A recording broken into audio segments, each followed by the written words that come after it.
And we are back home. Don't get me wrong, I really liked Madison, Wisconsin. It was a great city. It was a great location. It's really pretty. But you just can't beat the bean fields in Kansas and also coming home to your corgi. Is that right, Winston? This is gonna be a real quick video of my overall performance recap of the games. Not to be confused with a daily recap where I talk about, what we did that day and how I felt about it. This is an overarching kind of pull back 3,000 foot view of my performance. And I wanna break it down in 3 different ways. Number 1, what are some things I did well at the games that I probably don't need to sink any more time into for training? Touch it every now and again, but don't spend a lot of time doing it. Number 2, what are some things I did well at the games that I actually have spent a lot of time working on? That way you guys know, I didn't used to be really great at this and I spent a lot of time working on it, and then I did fairly decent at the games doing it. And number 3, the most important, what are some things at the games that I did not do well at and need to improve on going forward? So, number 1, what are some things that I did well at the games? Anything involving running or rucking, the ruck run, the amount of bodyweight gymnastics, Mary, and also the upper body endurance. So that would be like the second cut workout, which involved the kettlebell push press and the handstand walking. Anything of those 4 items, I don't think I need to spend a whole lot of more time working on because I did pretty decent at them. The second thing I want to go over are 3 movements that you might watch me out there competing and say, oh, he's pretty good at that. But if you go back and watch film from a year ago or 2 years ago or 3 years ago, I was terrible at it or not good at it at all.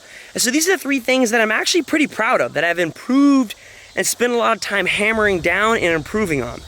The first one is my clean. If you would have asked me in 2016, the last time I made it back to the games, to clean 335 or 340, it would have been no chance. I wouldn't probably even got under it. But now, fast forward in 2019, and it's like the 9th event, and I've done, Mary and a 6,000 meter ruck run and some more running and some sled sprints, and I'm still able to get underneath it and stand 335 up pretty easily. And that for me was a huge win. The next thing that I'm pretty proud of that I've worked on a lot over this past year is the air assault bike. I'm not really a person known for being able to really crush the air assault bike and hold a high wattage or high RPMs, however you measure. And so for me to be able to go out there and lay it all on the line and do fairly decent at the ringer number 1 workout, that for me was a huge win. It was like, you know what? I've spent a lot of time on air assault bikes and I really wanted to pan out, and it did in that workout, and that was really big for me. The next thing that I thought I did really well at, that I haven't been known to be good at competing at the games doing, was pegboards. Now most of you are thinking, okay, well, you're great at pegboards. We've seen you do it all of your training. Well, yeah, that was in training, but when you go to the games, the last time I did pegboards in the games in 2016, I was not good at it. I believe I failed the pegboard there, and it actually dropped me out of like a 5th place spot all the way down to 7th. So working on them since 2016, I was able to do really well at that workout. Now, most of you might be saying, well, you did fail a pegboard this year at the games, Jacob. Yeah, I slipped out the last peg, but the thing is, in 2016, if I would have slipped out and missed a rep and then had to immediately go do another pegboard rep, I probably would have had to rest a whole minute, and I probably would have failed again, and it would have been a cycle of just failing. But this year I was able to, yes, fail a pegboard right at the end, which stinks, but I was able to take 5-10 seconds and then immediately go up the pegboard and down the pegboard and catch right back up. So it was for me a huge win to be able to know hey, all the time I put in this pegboard has really, really panned out. Now, lastly and most important, number 3, what are the things I did not do well at the games that I need to improve on if I want to become more successful in the 2020 CrossFit Games? And this is the most important thing you need to ask yourself. And this isn't something that is just for CrossFit.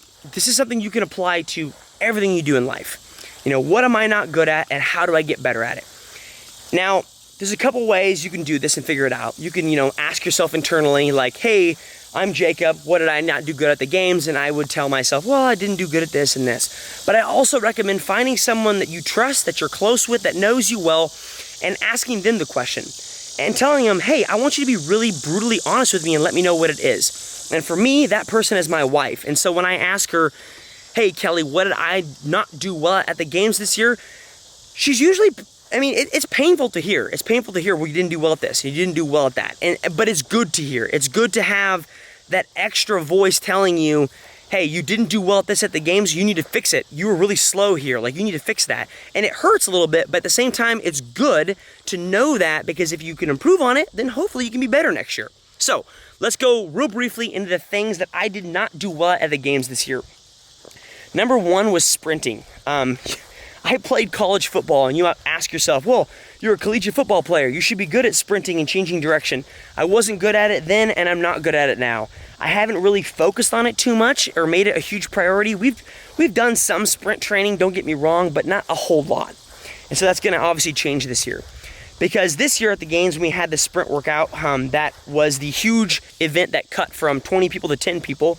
I actually took 17th out of 20 guys, which is pretty terrible considering the 3 guys that I beat, 2 of them actually got a penalty for 10 seconds. So I only really beat 1 guy with my time.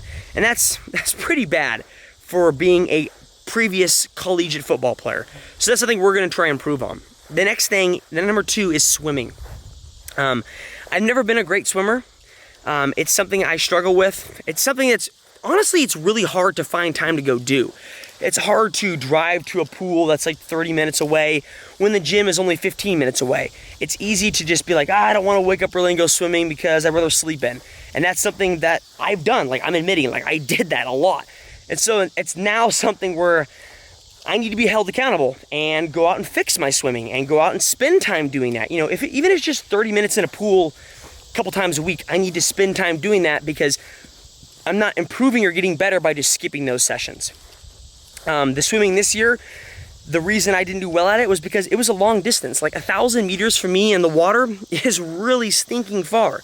Now, I was able to make up a little bit of ground on the paddleboard because I practiced with the paddleboard, because I enjoyed the paddleboard. But now I need to spend more time practicing and enjoying the swimming portion of it. The next thing I need to improve on in order to get better, and this one wasn't actually one I came up with. This is one that I asked my wife, and she actually told me, and I probably wouldn't have even thought of it because, you know, like I mentioned, it's good to get a second opinion from someone you trust, is I need to work on my ability to transition faster between movements or between stuff on the floor or wherever it is. So for instance, Mary was a great workout where I did transition well. I transitioned well between pull-ups and handstand push-ups and pistols, and I did well at that workout. But there are also other workouts where I did not transition well at all.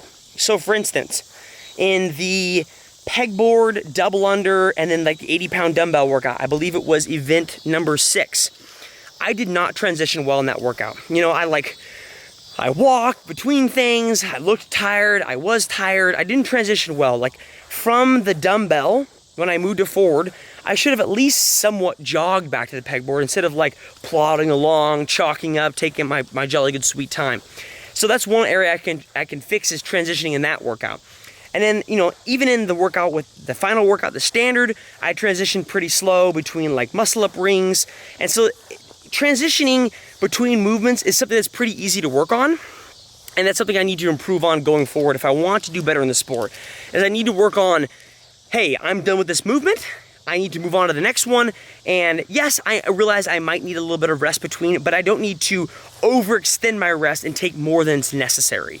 The next thing I need to work on is my ability to cycle a barbell when I'm really tired.